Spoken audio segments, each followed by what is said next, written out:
Good morning po sa inyong lahat. At I do believe with all my heart na tayo po ay naantig at nagising sa mensahe ng Panginoon. Yung Ephesus ay akin pong napuntahan, yung 7 churches in the book of Revelations. And among those 7 churches, iisa lang yung hindi wasak, yung Philadelphia. Kaso lang, yung church in Philadelphia hindi nga wasak, na-convert naman into mosque. So yung Ephesus, walang natira, wasak na wasak yun. Kasi ang sabi ng Panginoon, unless you repent, I will remove the lampstand. Kaya lahat ng 7 churches, maliban sa Philadelphia because it is a church of brotherly love, yun lang ang natira. Kasi among the churches, yun lang ang walang rebuke. At kapag hindi talaga nagbago, hindi mag-aatubili yung demonyo na aalisin kanya. Kaya kailangan po talagang maging matapat tayo sa paglilingkod sa Panginoon. Now, in every Christian journey, bilang pastor, gusto namin na ang bawat isa sa atin ay maging matagumpay sa ating paglilingkod sa Panginoon. Maging malusog ang kanilang buhay spiritual at maging kagamit-gamit sa kaharian ng Diyos ang bawat isa sa atin. Lahat po tayo ay nilalang ng Panginoon na merong purpose ang Diyos. Ang sabi ng Bible sa Corinthians, that we are one body but made up of many different parts. And each parts are important and has a function na magiging beneficial sa buong pag-usbong at paglago ng katawan. Gusto ko lang i-share sa inyo ngayon yung roadmap ng fruitful journey.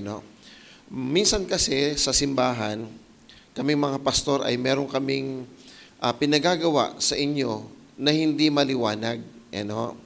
Ang isang simbahan na hindi maliwanag yung kanyang pananaw, kung sino tayo, kung ano tayo, hindi tayo makakagawa ng matagumpay na misyon.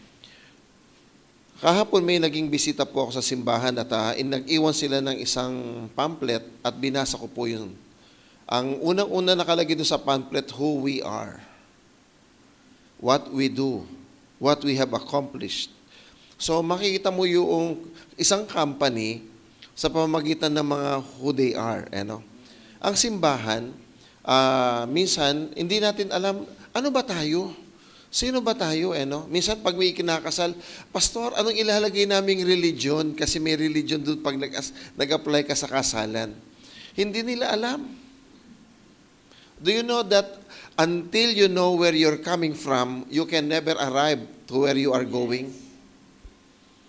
Kung hindi mo alam kung nasan ka ngayon, hindi ka makakarating kung saan ka man gustong pumunta. Kaya napakahalaga na magsimula tayo kung saan tayo dapat magsimula. In Acts chapter 20, verse 20, ito po yung aking magiging foundational scripture sa aking discussion this morning. So, buti na lang meron tayong PowerPoint. Acts 20, verse 20. Sabi niya, you know that I have not hesitated to preach anything that would be helpful or beneficial to you, but have taught you publicly and from house to house. Ang gusto kong tingnan natin, ang ministry na gusto nating magkaroon tayo ng matinding idea is, meron tayong public ministry o yung worship, corporate worship, at meron din namang house-to-house worship. So, sinasabi ng aking nabasang aklat na naging reference ng aking nag-inspire sa akin para talagang pag-aralan, tingnan kung paanong gagawin ang small groups. Usually po kasi, sabi po ng author na ito, most of the growing churches worldwide ay meron silang small groups o yung house to house. Hindi lang yung corporate worship dito, pero ang talagang system ng pag-usbong at paglago ay nasa small groups. Kaya napakahalaga na maging magaling tayo sa pagtatayo ng mga small groups. Mga kapatiran, dapat maging magaling tayo sa papaano tayo mag-lead ng Small groups. Now, gusto ko din tingnan natin no? Hanggang hindi ka magiging magulang, may anak ka na, di ba? Pastor Mark? Hanggang hindi ka magiging magulang, hindi mo malalaman paano magiging magulang. Hanggang hindi ka magbubukas ng life group, hindi mo matututunan paano ang pag-aalaga ng life group. Kasi nasabi mo, hindi ako marunong, hindi ako qualified. Not until you become part of the life group, you will not enjoy the journey. Tama po ba? So, ang pagiging magulang, meron bang seminar para maging tatay ka? Nag-seminar ka ba? Ikaw, Pastor Mark, nag-seminar ka ba para maging tatay? Di ba kasagot? Ikaw, Pastora, meron bang seminar para maging nanay? Wala, kayong dalawa, di ko katatanungin ulit. Di pa kayo qualified, Si Pastora Sharon, nasaan ka ba? Pastora Sharon, ba't nagtatago ka dyan? Sa kadiliman. Sa kaduluduluhan, kasulok-sulukan. Nag-training ka ba para maging nanay? Hindi rin. Pastor Fred, nag-training ka ba para maging tatay? Nasaan ka ba? So, sasabihin ko po sa inyo, yung mga tatay ninyo, yung mga nanay ninyo, hindi nag-training yan kung paano maging tatay at nanay. Naging tatay yan nung isinilang kayo. Kaya kung gusto nyo maging tatay sa cell group o nanay sa cell life group, magkaroon kayo dapat ng life group. Amen. Purihin ang Panginoon. So, the dynamics and the growth of the church is based on two things. Dapat merong corporate worship at merong small groups. At pag walang small groups, hindi lalago ang simbahan. So, dapat unang-unang malalaman po natin, know who we are. Alam niyo ba kung sino kayo? Meron ba kayong preamble? Sa Constitution, merong preamble, merong panimula, pagpapakilala. Meron ba kayo nun? Wala pa. Bibigyan kayo ng sample ng preamble, who we are. Sa amin, sa simbahan namin, ito yung aming who we are. Next page, please. We are a community of loving people who have encountered God and committed ourselves to serve the purposes of the gospel that brings transformation to families, communities, and nation through the working of the Spirit for the glory of God. So who we are a loving people who have encountered the Lord. So dapat alam natin kung sino tayo. Yun ang pinaka-basis, Sino ba tayo? Ano ba tayo? Who we are. Grupo lang tayo, Anong klaseng grupo? We are a community of loving people who have encountered God and committed. Meron tayong commitment. Meron tayong panawagan. Meron tayong gustong gawin. Ano yun? To bring the gospel to the people that brings transformation. Kanino? Sa mga pamilya, sa community, sa bansa. So, maliwanag sa atin sa pasimula pa lamang. Dapat meron tayo nun. Pastor, pwede ba namin kopihin yan? May bayad. So, dapat meron tayo yan. Ito, know our mission. Kasi sasabihin, sige, magmi-mission tayo. Anong gagawin namin? Sige, lumakad lang kayo. Paano? And then, we expect some result. Kami mga pastor, nag-expect ng result, walang nagawa. So, ano nangyayari? Kasi hindi maliwanag. Any instructions na hindi maliwanag, any organization na hindi maliwanag, hindi rin maliwanag ang gagawin. So, kinakailangan lahat ng ito, meron kaliwanagan. So, our mission is to honor God and to raise committed disciples who are able to disciple multitudes. Ito yung mission natin. Makapag-raise tayo, ma-honor natin ang Diyos. So, meron ba kanyan, Pastor? Yan. Mission, vision. Know our vision.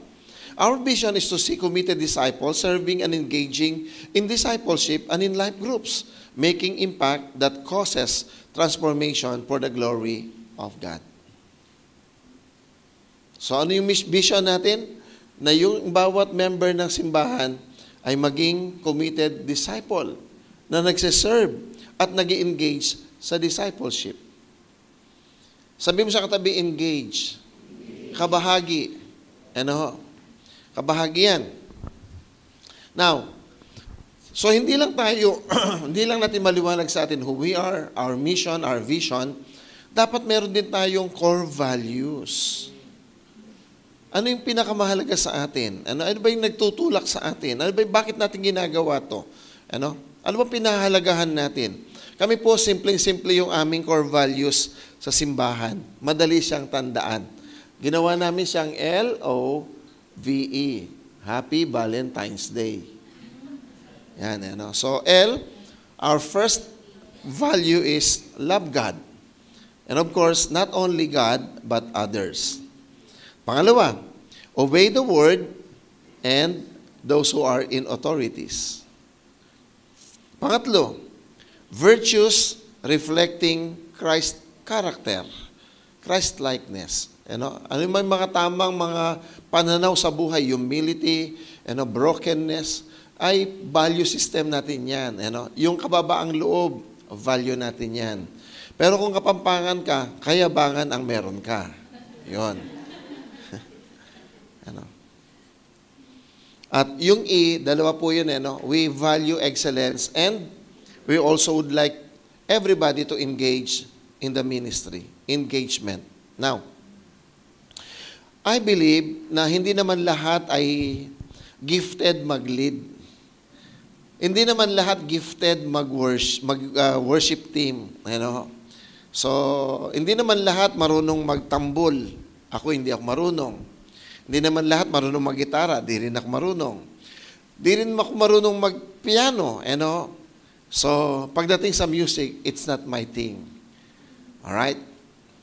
So, may kanya-kanya tayong calling, may kanya-kanya tayong talents, may kanya-kanya tayong mga giftings. Gamitin natin yon para sa kapurihan ng Panginoon. Engagement. Alright? Na, Pastor, halimbawa, magaling akong tumugtog pero gusto kong mag-life group. Better. Alin mo mas mahalagang ministry sa dalawa? Mag-life group o mag-music team? Actually, pareho silang mahalaga sa Diyos. Sabi ng Bible, sasabihin ng tenga sa ilong, "Hoy, hindi ka mahalaga." Pareho silang mahalaga. Subukan mong wala kang ilong. Subukan mo ding wala kang tenga. Mahirap yun. Nabasa niyo ba sa Bible yung si Jesus Christ may pinagaling na pipi at bingi? Na ginawa niya, nilawayan niya, tapos pinahid niya sa dila at yung dila nakapagsalita. Hindi pa? Mag-aral kayo. Okay, know our strategies. Ano ba yung mga strategies natin? So, babalikan ko po yung strategies natin mamaya. Pero usually, ang pinaka-main strategy natin is to have a house church. At the same time, magkaroon tayo ng mga small groups. Pastor, what's the difference between life groups and house churches? Ang house churches ay family-oriented. Ang life groups is yung tinatawag natin kung ano yung mga interest groups. Pwede silang puro doktor, puro kadalagahan, puro binata, puro kabataan, o kaya naman couple. So, meron silang interest group usually. Pagka house churches, it's family-oriented. So, sa isang bahay, nagbukas sila, nandun yung tatay, nandun yung nanay, nandun yung mga kapitbahay, nandun yung mga anak. Nagwo-worship sila together, house church po yun. And do you know that house churches also were the strategy in the New Testament, especially in the book of Acts? They opened their houses and they allowed the gospel to be preached and they worship the living God in every houses na nagbukas ng kanilang buhay at bahay sa Panginoon. And that was the very reason bakit nag-explode po yung evangelization sa New Testament because of house churches. Sina Aquila, sina Priscilla at yung pong jailer, they opened their houses. Now, kapag ginawa mo pong life group center yung bahay mo, napakapalad po ninyo. You're inviting God's presence and God's blessings in your family, in your houses. Naalala nyo ba yung minsan tinransport ni David yung Ark of the Covenant at nagkaroon ng problema at napatid po yung oxen na umihila doon sa cart at gumewang yung kariton. So ginawa po ni Uza ay hinawakan po niya yun, kanya namatay siya. At natakot si David, iniwan niya yung Ark of the Covenant somewhere doon sa pamamahay ni Arauna. At isang araw, nabalitaan po ni David na because of God's Ark of the Covenant in the place of Arauna, pinagpala siya ng Diyos. Kaya na-inspire uli si David na ilipat talaga properly ang Ark of the Covenant in the place where David prepared.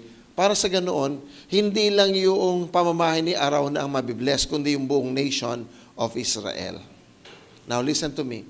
When you put the place of God in a proper place, sa pamamahay, sa simbahan, pagpapalain ng Diyos ang mga buhay natin. Ano? It is my testimony sa inyo. Nagsimula po kami na walang-wala yung mga member ng simbahan namin. Naalala ko nung nagsimula kaming mag-produce lang kami ng DLP, yung projector, no? Alam nyo bang projector lang yun, no? Kasi inspired kami doon sa pinupuntahan namin sa Baguio. Nag-attend kami ng Come to the River. Come to the River yung pastor na. Come to the River Seminar Conference.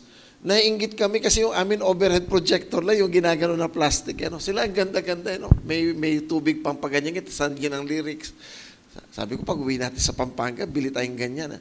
Do you know, because of yung kalagayan po namin sa simbahan, is walang-wala.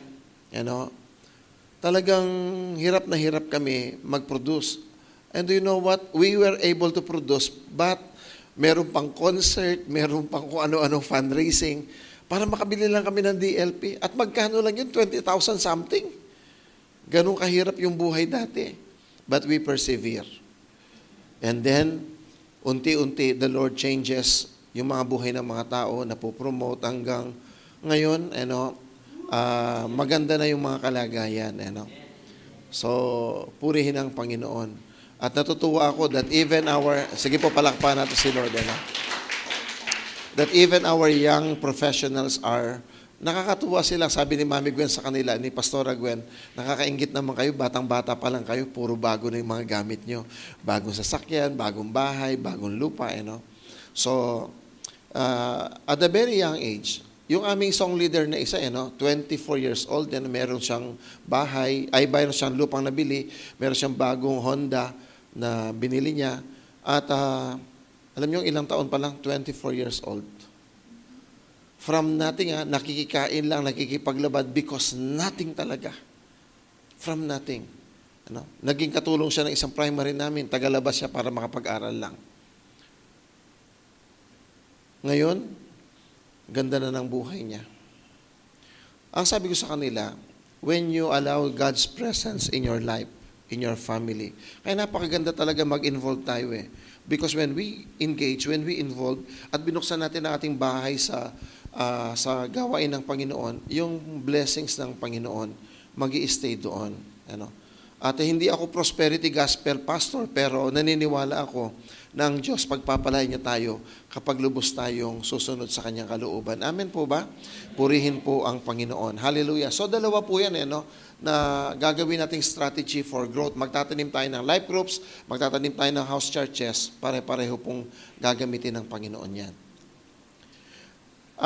Meron kaming kino-concentrate ngayon na palalaguing simbahan yung ating pong Mexico. Dati po 3 house churches yun. So ngayon, we are now on the nasa phase na kami na magpuproduce na kami ng Sunday service doon. Last Sunday, I was in Hong Kong. Nagtanim po tayo ng panibagong simbahan. Sa Discovery Bay in Hong Kong. Nakakatuwa yung schedule ko nung Sunday. 9 o'clock, nag-preach ako sa isang simbahan natin. Tapos, 11 sa isang simbahan naman. Talagang magtataksi ka para papunta sa kabilang ibayo. Tapos, nagkaroon ng dedication ng alas 12:30. And then, alas 3, meron akong preaching sa isa na naman, yung bubuksan nating simbahan. So, nag-taxi kami, nag-ferryboat kami, nag-bus kami para makarating doon sa pupuntahan namin. Just to really open a new church. Sacrificially, yes, you have to sacrifice. But is it worth? Yes, kahit na isang kaluluwa lang, it's worth it. Amen. Hallelujah. Hallelujah. Pero bakit pa minsan-minsan kapag nag-life group ka tapos isa lang siya, nawawalan ka ng gana? Halimbawa, sanay ako mag-preach ng marami, tapos mag-preach mo akong konti, nawawala ba yung passion ko? Hindi. Bakit? Kasi sa isang kaluluwa, dapat itodo mo na. Alam nyo, merong isang kwento dyan. Wala lang akong gaanong maraming oras. Tsaka na tayo magkwentuhan. Wala akong oras eh. So, pagkatapos po nitong ating strategy na magtatanim ng mga life groups and house churches, dapat alam na natin yung mga kultura natin. So, meron akong nilagay na mga ilang kultura dito na sample lamang. Kasi mahaba kung hindi ko na kayang i-discuss lahat. Number 1, na kultura namin, no visitor attitude. Bakit? Kasi meron kaming pananaw na inclusive. Lahat tayo ay kabahagi ng simbahan. Amen. Sabi mo sa tabi, kabahagi ka. Di ka bisita. Now, paano mo ma-identify isang tao bisita sa kapamilya? How do you define a visitor from a family member? Nagkaroon na ba kayo ng bisita sa bahay, Mark? So pag dumarating si Marvin at saka yung bisita, anong pagkakaiba nila? Malaki daw ang pinagkaiba. Yung pamilya, kahit na hindi mo siya imbitahan, papasok yan. Bubuksan yung rep, titignan kung ano yung pagkain. Yung bisita, kapag binuksan yung rep, itataboy mo. Palalayasin mo, bisita ka dito, para ka may-ari Gusto ko sabihin sa inyo, lahat tayo sa simbahan ay kapamilya. Walang bisita attitude. Kaya, huwag kang parang senyorita. Kung may nakita kang dumi, magwalis ka. Kung walang usher, di mag-usher ka. Pastor, ano ba kinakailangan sa usher? Smile. Marunong ka bang mag-smile? Qualified ka na. Marunong ka bang mag-shake hands? Qualified ka na. Basta sabihin mo, hindi ako marunong maglingkod sa Panginoon. Mali yun. Yung lahat, meron. Because everyone in the church must be a part of the family. Amen. Hallelujah. Hindi po bisita. Sabi mo sa katabi, hindi ka bisita. Buisit ka, amo.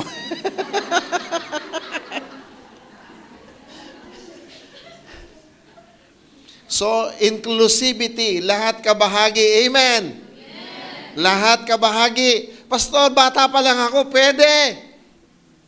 Bakit hindi ka pwede? Anong reason mo? Di magbukas ka ng life group mong pangkabataan. Di ba? Meron kami isang member, magpa 5 years old siya ngayong March 8. Nag-message sa akin ng voice message sa Messenger. Sabi niya, "Hi, Pastor Mark. It's my birthday and I am going to have a party. I pray that you could come so that we can enjoy. I love you."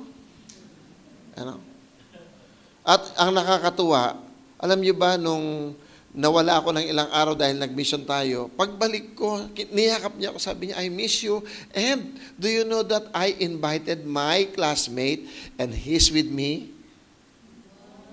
Sabi ko, bata, nag-i-invite. Kinder. Sabi ko, yung malalaki.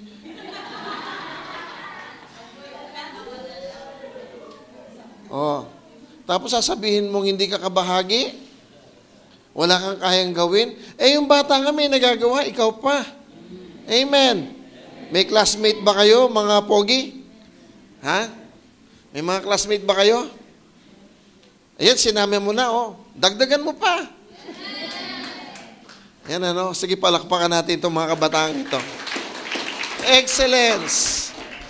Excellence. Dapat malinis yung ating kalagayan, kahit na sabi mo, luma na, pero pwedeng linisin. Diba? Sabi ng isa, "Pastor, wala kasi akong maisuot." Yung luma, labhan mo, tapos plansahin mo lang, magmumukhang bago. Amen. Luma na nga, di mo pa pinalansya. So, ayusin mo lang, mga kapatid. Excellence. Time management. Generosity. Service mentality. Itong mga bagay na ito, mga sample ito ng kultura na tinuturo namin. So, ibig sabihin, lahat tayo sa simbahan dapat kabahagi. Amen. So, dapat meron kayong kultura. Bakit? Yun ang magiging ninyo eh. Yun ang magiging habit ninyo. And much more, ang pinakamahalagang kultura, nagwi-win. Winning culture. Sabi mo sa tabi, winning culture. Yung every Sunday na nag-a-attend kayo, merong bagong nag-a-attend. Every time na may gathering kayo, may first timer. Winning culture. Alam niyo ba nung Christmas, nagkaroon kami ng simbang gabi. Ang tinawag namin siyang Piyestang Pasko. At sa amin po sa Maine, almost 900 po yung aming naging VIPs. 900. Yung na-invite. Sa Mabalacat, I think 60-something. Ilan? 200? Okay, biruin mo yun. Sa Pandakaki, lahat kami, marami pong na-invite. It was really a good time to bring people. Last 2 weeks ago, nagkaroon kami ng New Life Retreat. 400 yung nag-join. So, ngayon pong 21, 22, 23, meron tayong Men's New Life Retreat. At 28, 1 and 2 ng March, ay meron din po ng women naman. And we are looking forward na marami po ang mga dadalo. So, ganun po yung magpapalaki that everybody is inviting. Meron tayong winning culture. Sabihin sa katabi, winning culture. Dapat lagi yun. Hindi tayo masaya na walang nai-invite sa gawain ng Panginoon. Amen po ba? Alright. So, yung kanina po, paano po yung isang bagay natin gustong gagawin natin? Paano natin ma-identify yung process natin? Parang mali yung ginawa ng aking gumawa nito.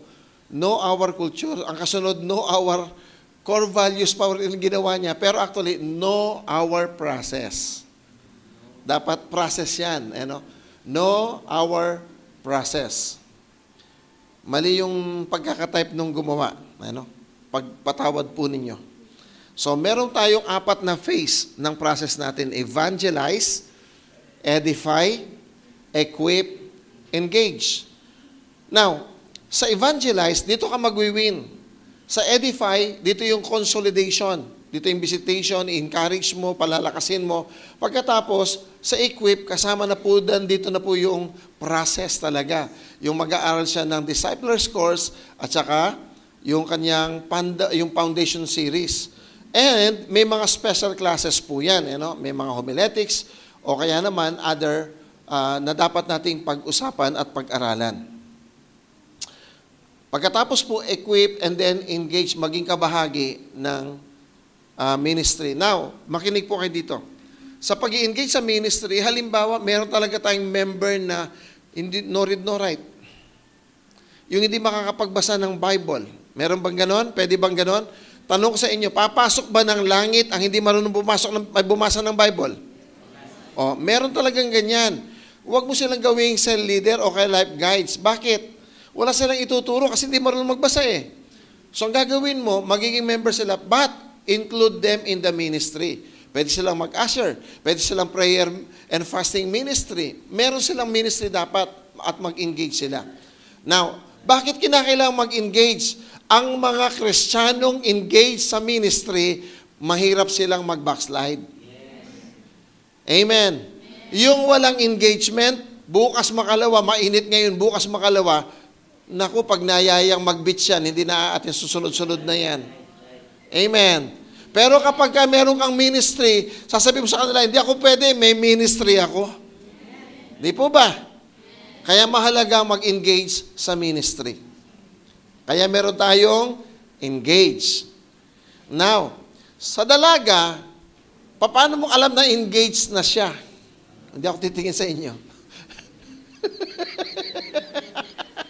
Di, biro lang, baka ma-offend ko kayo. Ganun mo yung kamay mo. Walang kumikintab, wala.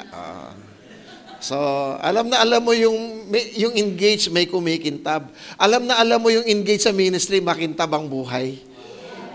Amen. Pagka hindi engage sa ministry, madilim ang buhay. Nagtatago sa kadiliman, kaya ayaw mag-attend ng ministry. Yan. Amen. Hallelujah. Yung mga engaged kay Lord, maliwanag na maliwanag ang buhay. Kitang-kita ang ebidensya. Hallelujah. Now, kapag hindi ka engaged, are you feeling lost? Unsure of your purpose? Running in circle? Ito po yung mga taong hindi po engaged sa ministry. Amen. Walang patutunguhan ang buhay.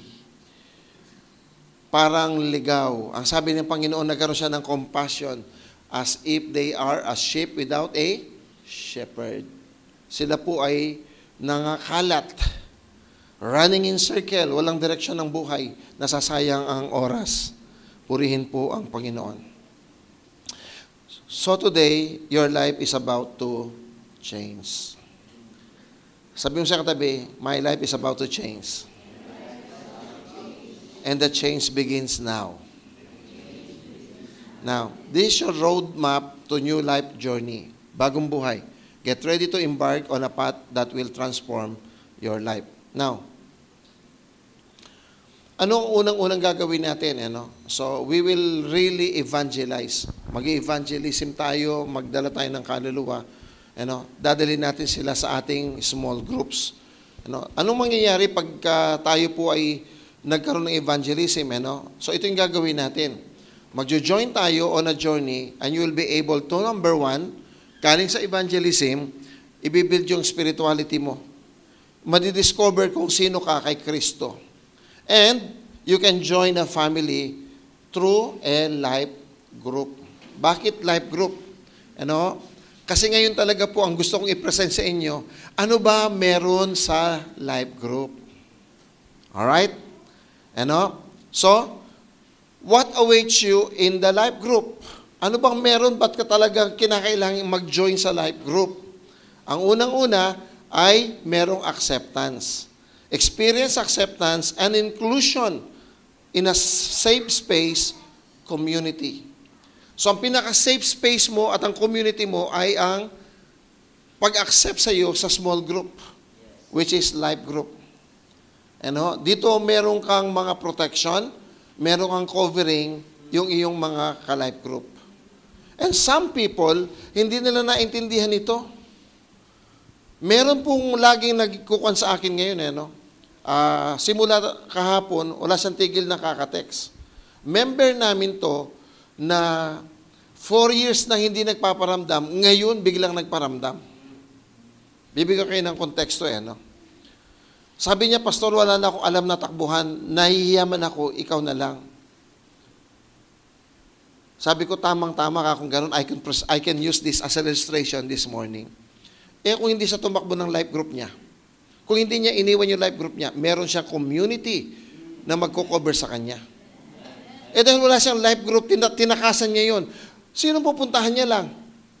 Wala siyang tatakbuhang life group, wala siyang tatakbuhang kasama. So, ang tinakbuhan niya ako.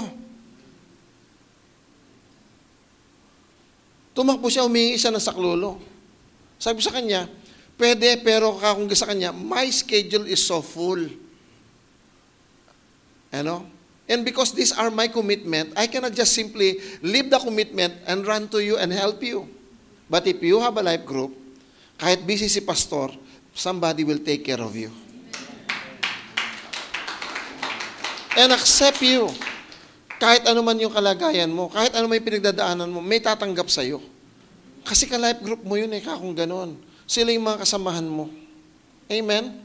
So halimbawa kayo, paano ko siya pupuntahan sa hospital? Nandito ako. Right? Hanggang mamayang hapon. Hanggang pagkatapos ko dito, meron pa akong commitment mamaya. Meron akong dedication mamayang hapon. So pag natapos yun, gabi na. Magpe-prepare na naman ako kinabukasan. Bukas 3 service. Tapos may dedication bukas na uli. Tapos meron kaming camping.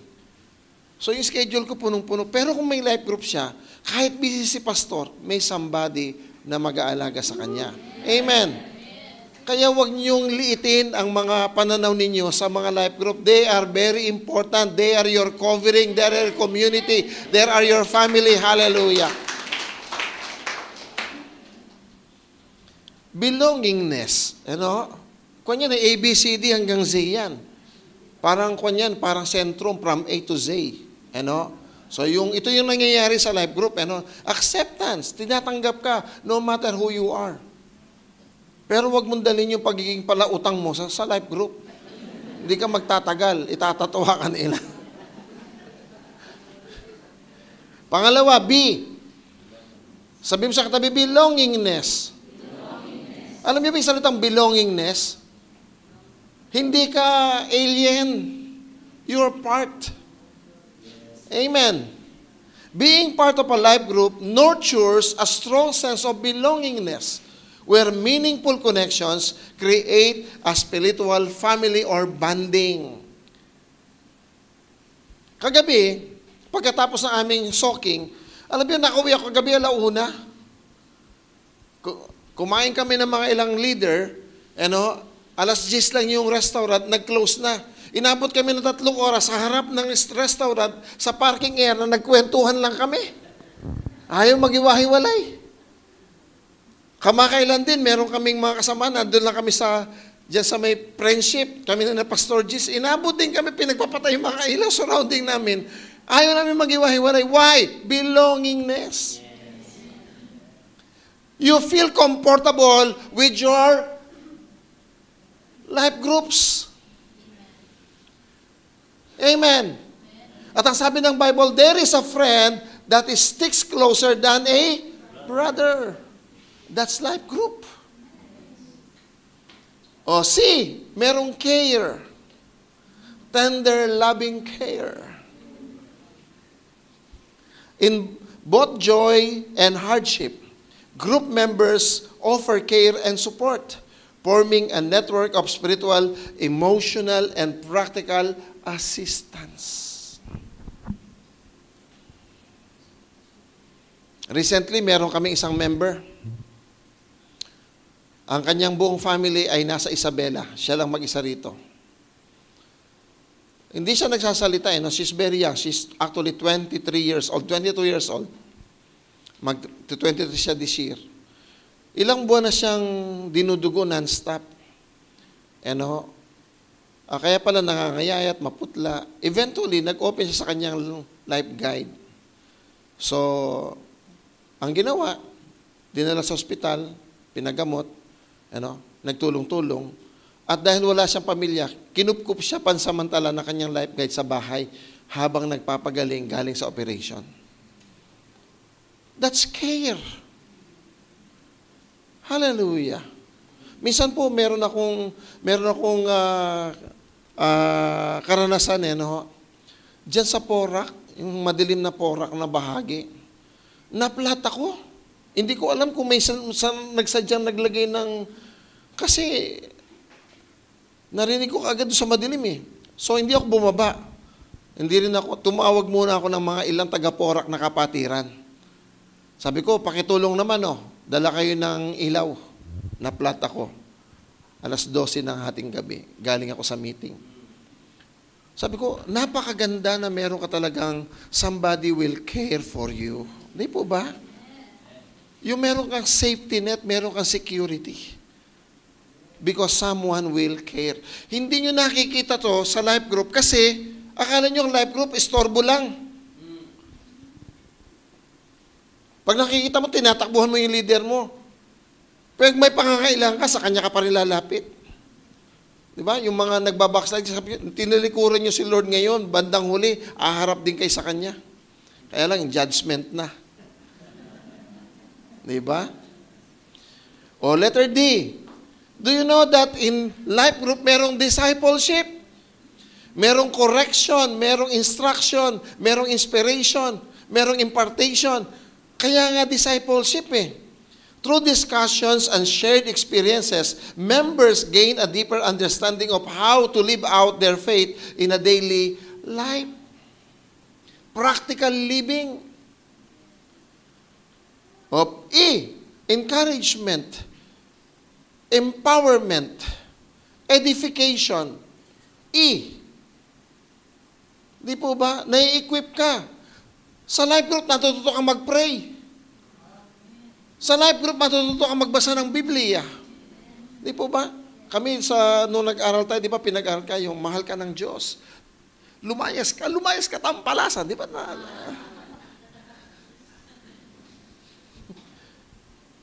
Basa lang ng Bible yun, pero dapat matuto kayo magbasa ng Biblia ng tama. So, saan matatagpuan yun? Encouragement, edification, and empowerment in the life group. Na-empower ka. Ano? Minsan pag wala ako, magte-text lang ako, o mga life group, kayo nang bahala dyan. Ano? O ikaw na mag-lead, ikaw na mag-facilitate. Kasi, siyempre, paano ako mag-life group sa Pilipinas, nasa ibang bansa ako. Pero, dahil meron kang na-empower, meron kang kasamahan, hallelujah, you produce after your own kind. O, ito pa, ano pang meron sa life group? Yung F. A, B, C, D, E, F. F na tayo. Fellowship. Fellowship that leads to fruitful living. It fosters fellowship, allowing members to connect and build lasting friendship that enrich their social lives beyond group meetings. Nagiging magkabarkada na. Nagiging mag-friend na. And in fellowship, it takes time to build a relationship until it becomes a friendship. Amen. Hallelujah. Letter G. Joining a life group can foster a personal and spiritual growth by providing guidance from mentors and support from fellow members, helping individuals become better version of themselves. People will begin to appreciate you. Ako po, na-overwhelm ako minsan pag minsan kakausapin ako ng mga member, if not for you, hindi namin kayang gawin to. Kaya pala si Jesus, sinabi niya, apart from me, you can do nothing. Now, gumagaling ka dahil kabahagi ka ng isang grupo na may nagtuturo, nagme-mentor, nagko-coach, nagde-direct ng buhay mo. Amen. Hallelujah. Mahalaga po yun. Now, puputulin ko na dyan dahil oras na. Nasa evangelization po yun, para isama ka sa life group. Now, yung pangalawa yung edification, yung edify. Experience a transformational 2 days new life retreat where you will find spiritual nourishment and edification. So pagkatapos mo na-win, nadala ka sa life group, at yun ang may experience mo sa life group, ipi-prepare ka para sa retreat sa pamagitan ng startup session. 2 days lang yun. 2 days. 1 day lang ang startup session. Pero, yung ating pong New Life Retreat, 3 yun ngayon. Dati 2, ngayon, i-convert na namin sa 3. Starting this 21, 22, 23, ibabalik na namin siya sa 3 days retreat. Kasi iba po yung power at experience sa 3 days kaysa 2 days. Kaya, we decided, ibabalik namin siya. Hindi na siya 2-day experience. Magiging 3 days uli. Alright? So, ito po ay sa edification, initial stage to prepare God's people to encounter and build a spiritual anticipation. Is part of the consolidation process where the believer is engaged in life groups community para maranasan niya kung ano yung nasa life group. Follow-ups and visitation are part of this process to build initial relationship. Now, sino naniniwala na ang follow-up ay naturo ko na sa inyo yung nakaraan, di ba, yung follow-ups? Kung gaano kahalaga yung follow-ups.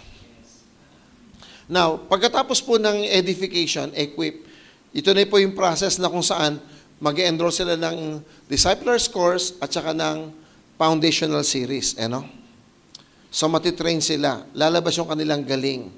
So, dapat magpa-train po tayo. So, let us take every opportunity to be trained. Now, gaano kahalaga yung training? Ito po yung testimony ng isang leader namin few weeks ago. Sabi niya, merong promotion na available. So, na-promote siya. Tinanong siya ng kanyang boss, sabi, saan ka nakakuha ng training? Ang sabi niya, sa simbahan namin. Sabi niya, without the church, hindi ma-develop yung potential ko. Because I am very timid and naive person. But because of the church, meron kaming life group, na-develop yung aking social life, na-develop yung aking confidence, na-develop yung aking leadership, and now, at alam po ninyo, nasa ho yung nailagay sa posisyon na batang-bata. Because of the church training. Now, listen. When there is training, yung training po, nag-aaral yung mga nagtitrain sa inyo ng todo-todo para gawing mahusay yung buhay nyo. At pag naging mahusay kayo, hindi kami ang magbe-benepisyo, kayo. Ang tawag dyan, adding value to yourself. So we study harder so that we can impart our lives to you so that you can be better. And, higit sa lahat, we put value in yourself. The more you are trained, the more you are skillful, the more yung value mo, itataas talaga yung sweldo mo. Bakit? Mas maalam ka. Amen. Kaya pag may training, huwag niyong sayangin. Amen. Learn from it. So, ano naman matutunan naman natin pag nag-disciples course tayo? Focuses on the character building formation and application of practical ministries. Hallelujah. Yung follow-up dito, yung visitation, actual talagang follow-up eh. Tapos konti lang yung pero puro siya mga characteristics of a disciple. Maliwanag po, napipicture. Ano ba itsura ng disciple? A disciple is a learner, a disciple is a follower of Christ. Maliwanag pong i-identify kung ano yung follower ni Kristo. Amen? Because we are on the process of building Christ-committed followers. In short, CCF. Amen. Hindi Christ Commission Fellowship. Christ-committed followers. Amen. So tayong lahat, anumang simbahan mo, isa lang pakay natin. We will build and raise Christ-committed followers. Amen. So pangalawa, foundational series. This points out on the foundational Christian doctrines for them to be deeply founded and rooted in Christ. Now, listen to this. Alam niyo ba, right doctrine will always produce a right living? Amen. Amen. Sabi mo sa katabi, correct doctrine will produce correct living. Amen. Mali ang pananaw mo sa buhay at doktrina mo, kaya mali buhay mo. Pag tama yung pananaw mo sa buhay mo, tatama yung buhay mo. At kapag tama na yung buhay mo, tatama ka sa maraming bagay. At pag tatama ka sa maraming bagay, tatamaan ka ng biyaya ng Diyos at pagpapala. Amen. Hallelujah. Okay, may mga special sessions din to promote growth in our people. Now, sa loob ng simbahan, ang asset, hindi yung mga lahat ng bagay ito, hindi yung building, hindi yung mga kagamitan. The real asset in the church is people. We are the asset of God in the church. Amen. Yung simbahan na ito, yung building na ito, iiwan na ito pag nag-rapture. Amen. Ang mahalaga sa lahat, ikaw at ako. These are the human resource at dapat siyang i-develop. So, meron tayong special session ng counseling. I believe this year magkakaroon kami ng special session in counseling. At meron tayong imbitahang speaker na isang counselor sa isang theological seminary. Servant leadership, finding your place in the body of Christ or in the ministry. Ano ba talaga yung panawagan ko? Ano ba talaga yung dapat kong gawin sa loob ng simbahan? Ano ba yung giftedness na meron ako para magamit sa kalooban ng Panginoon? Dapat makikita natin lahat yan sa mga special sessions. And eventually, mag-i-engage ka sa ministry. Okay? So, lahat kabahagi, walang bisita. Sabi sa tabi, bisita ka ba? Kaya pala mukha kang buwisita. Amen? So, wala pong bisita. Lahat kabahagi. Sabi sa tabi, kabahagi ako. I'm part of the ministry. I'm part of the family. Amen po ba? And much more, dalawang bagay po yan Meron tayong small groups, which are our community. And we have the church, the corporate worship, so that we can hear our senior pastors to preach the message and to engage in corporate worship. Sino nakakalam na iba yung level ng personal worship sa corporate worship? Amen? Mahalagang mahalaga na meron tayo. Now, question. Meron ba kayong katanungan para sa small groups? Kung ano yung dapat natin gawin at ano yung pakinabang natin sa life group, tanong po kayo. Pag may karamdaman po ba ako, pastor, aabutin ba ako ng aking mga ka-life groups? Definitely yes. Pag meron ba akong mga trouble na dinadaanan, meron ba akong masasandalan? Definitely yes. Meron kang kapamilya. So, do not run away from your life groups. Build your life groups. Amen. Hallelujah. Sino po rito yung may life group na sa kasalukuyan? Yun, congratulations. Taas niyo po yung kamay niyo, huwag kayong mahiya. Yan, okay. Simula ngayon, pahalaga niyo yung life groups ko. Life group niyo. Now, meron akong ikukwento na ikukwento sa amin ni Pastor Ricky. Yung isang pastor ng CCF, no, nagkaroon kami ng conference, nag-share siya ng kanyang testimony. Ihiramin ko yung kanyang kwento. Kilala niyo ba si Pastor Ricky? Yung mapag-English na parang puro English pag nag-preach sa CCF. Now, nung COVID, pero bago COVID, meron siyang discipleship group, D group. At yung D group niya, for the sake na magkakaroon siya ng D group, sa kanilang kanto, nagyaya siya. At meron siyang nakasama sa D group niya na mag-asawa. At yung D group niya na yun, pumupunta lang sa D group niya dahil may libreng pagkain. Kasi nagluluto yung kanyang asawa eh. So one day,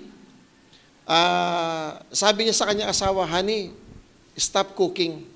I will see if these people will come without food. So, nung gabing i-announce niya, next week, walang pagkain. So, yung dalawang, for several years ng pabalik-balik, nag-testimony sila. Ang testimony ng dalawang yun, sabing ganoon, alam niyo po ba na it's the only place that we ate a decent meal? Because in our house, in our family, we don't have any food. Paminsan-minsan lang kami kumakain. Pag pumupunta kami sa inyo, that's the only time we can eat a decent meal. So, imbis na ititigil yung pagkain, itinuloy. Itinuloy. Pero yung mag-asawang yon, dati silang mga kulokoy. Pero dumating yung time na nabago yung buhay, nabago yung pananaw, na-disciple siya, nabagong buhay. At nung mabago yung buhay, nagkaroon ng pangarap sa buhay. At nung magkaroon ng pangarap sa buhay, nabago yung buhay niya, he became the most winners among the group. Siya yung pinakamaraming nawiwin. Lumaki yung grupo ni Pastor Ricky because of that person. Kasi napagtanto niya na hindi nag-give up yung leader niya sa kanya. Kahit kulokoy siya, kahit iba yung motibo niya, never giving up. Nabago yung buhay. So they grew all together. Naging mag-best friend sila. Dumating nung COVID,